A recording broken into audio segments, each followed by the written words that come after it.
You know, sometimes you come across some people who have experienced issues that it feels like the scar is too difficult for people to see. And you may even be one of such persons who has gone through some things that is just between you and God, or the experience you had surpasses what words can explain. Those are called traumatic experiences. Trauma will be defined as a deeply impactful response to a significantly distressing event or occurrences. And sometimes it's not just one event, just a number of things that will happen over time to people. And usually it will overwhelm our capacity to cope. That is what makes it traumatic. But more than that, it is the subjective experience that we take from that incident that determines if this individual will be traumatized or not. Take for instance, 5 people involved in a motor vehicle accident. 2 people come out thanking God that they were not um, they were not badly injured, and there's a third person who comes out with a scratch and is depressed that she had an accident. They all experience the same event, but the subjective feeling, the subjective experience from for each person is different. That's what determines the trauma. While trauma is a very sensitive issue, and people will heal at their own individual pace, it's also important to know that why nobody can choose to say I am traumatized or I will be traumatized, but we still have a role to play in some ways as to how we feel, how the disposition we take from such experiences. When it happens as children or in the childhood phase of our life, we may not have a lot of say because we are not cognitively matured enough to be able to make such decisions as to how I would choose to be impacted by this experience. But by the time we become adults, we have the wherewithal to determine our disposition to such experiences. Now, there are several types of trauma. There's the acute trauma that is a single sudden event. Someone who experiences rape, that is an acute trauma. It is quite a very horrifying experience. That could be a singular event that we consider the trauma. Then there is chronic trauma. That example of such would be chronic ongoing abuse, like someone who is married and is a victim of battery every single day and stays in such a physically abusive marriage for a period of even 6 months, even 1 year. That would be considered chronic abuse. Then there is chronic trauma. Then there is complex trauma that many times would follow from childhood that is adverse. So that could be a child who grew up in a home where the parents were always at loggerheads and then also had some neglect. The mother was not there, the parents are not there because they are just lost in the midst of their own issues. And I was also a victim of severe financial deprivation. I was also a victim of bullying in school because the parents are too overwhelmed with their own issue. The child had nobody to run to. And then a victim of sexual molestation by a neighbor on the street. So you have one individual with complexity of trauma stemming from emotional, physical, sexual, psychological abuse, as we expect in such a horrifying childhood. Then to top it up, there is neglect happening. So such an individual will grow up into an adult who would be regarded to have experienced complex childhood trauma. But that's not the end of it. There's healing, which is the aim of these conversations we'll be having actually, to shed the light on what trauma entails and how we can come out of it, because it's not the end of the story, it's not the end of the chapter. So now, how does trauma impact us? It will impact us emotionally, cognitively, it will impact us physically, it will impact us behaviorally. What does it do to our emotions? For those pictures I painted for you, like the child who grows up in a house where the parents are always at loggerheads, you can imagine intense feelings of fear, uncertainty about what the future holds. Of course, there's sadness. There's no child that sees the parents fighting and would be happy. So there's sadness. Then he was unfortunately a victim of sexual molestation. There's the intense fear the palpable fear that comes from that experience, the pain that comes from that experience, and on like that. So there are intense feelings of fear, anger, shame, sadness, horror, a number of all the negative emotions, but it's usually intensified in persons who have experienced trauma. Why we all experience emotions, but the emotions that will stem from trauma are out of the regular league, so they're quite intense. Then cognitively, trauma would impact people's memory, ability to remember things. They may have bits and tattered pieces of the traumatic experience, and that could even spill over into how they remember things generally. So traumatic experiences, the way the memories are filed is like the body is in a rush. The body is in a state of fight and flight. You don't go filing anything neatly. You just throw files all over the place. So when such persons would remember the details of such experience, it's broken in pieces. And sometimes the brain, in its own ingenuity, will block out some places, some parts of those traumatic experiences, just so the individual can survive, because not having all of the memory sometimes is the only survival mechanisms they have till they grow into adulthood. So there's lapses in memory, and like I said, they could spill over into even their ability to remember things generally. Then the thought patterns stemming from trauma. First, there is a negative core belief. Every traumatic experience will leave most survivors with some form of negative core belief. Picture, for instance, that young child who grew up in that kind of very, very painful, adverse childhood environment will probably come out with feelings like I am not safe, because if the parents who are the backbone of safety are there being at loggerheads daily, and the child was being bullied in school and had nobody to come home to, and then the child was sexually molested and had nobody to come home to, we'll probably have the core belief of I am unsafe. And then we also have the core belief of people cannot be trusted, people are not safe, and then we have a core belief of the world is not safe. This core belief would bleed into every other kind of thought they have, so they could have persistent, automatic, negative thought patterns. They have friends and they're already assuming the worst case scenario. I'm not safe with this individual, and you can imagine the sequelae of interactions and decisions that will follow from such thought patterns. So that's the way that trauma will impact our cognition. Then it also would impact us physically. The state of emotion is closely intertwined with our stress response. So coming out of trauma, such individuals usually will come out with dysregulated stress response. So they're either stuck in fight or they're stuck in flight response. So they are constantly tense, constantly anxious, and the hallmark of that could be that they may have problems sleeping. I mean, if my emotions or my stress response is stuck in fight and flight, how well can I sleep? When constantly my mind is thinking I'm not safe, the world is not a safe place.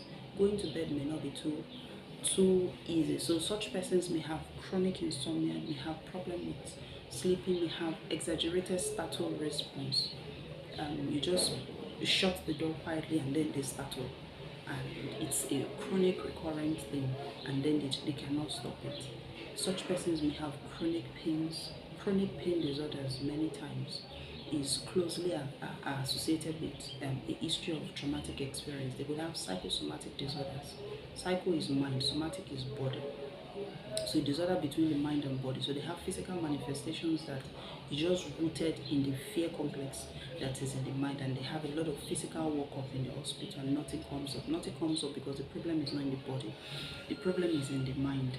And then they could have fatigue, because if you are always in that state of tension where there's no relaxation, eventually the body wears out and is fatigued. Behaviorally, how may these people show up in life? They may show up with avoidant behaviors. So they avoid gatherings, avoid people, they self-isolate,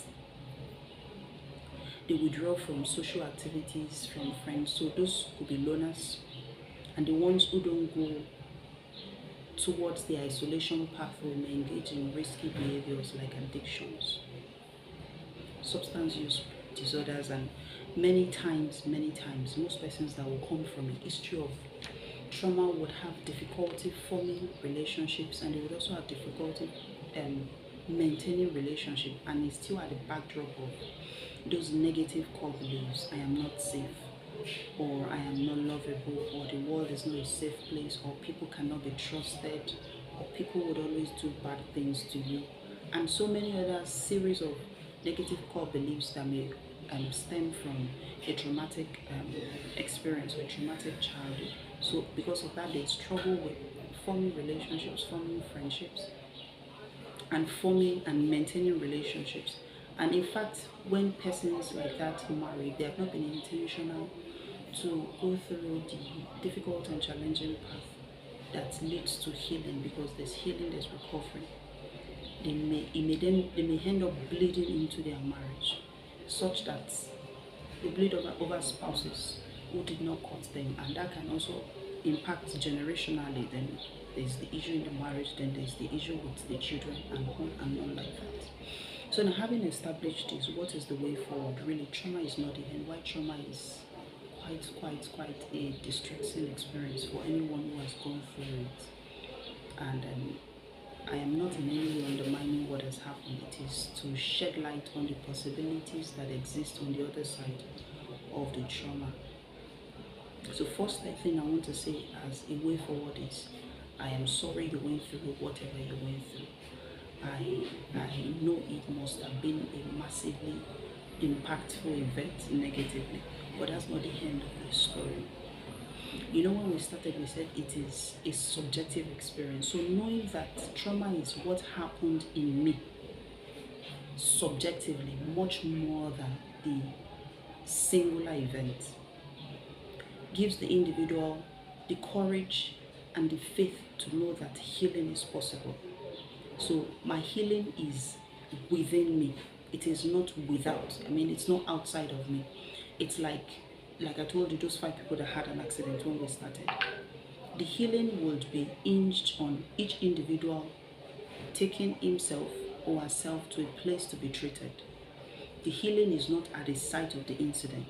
It's not at the site of the accident. So regardless of the traumatic event you went through, it happened. But it doesn't define you, and you can choose for it not to define you. So that awareness, then, what does it do? It should impact your decision to seek healing, to seek wholeness, to seek recovery. What are some ways? Therapy is an option.